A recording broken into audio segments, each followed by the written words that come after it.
ମୋତେ ଖାଇବା ପାଇଁ ଇଚ୍ଛା ହେଲା ଚିକେନ୍।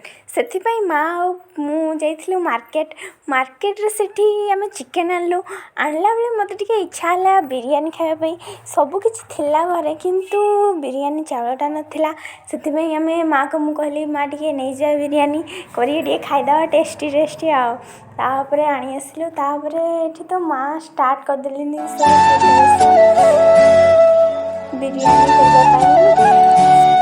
କେମିତି କରୁଛି ମାଆ ଏବେ ଦେଖନ୍ତୁ ଆଉ।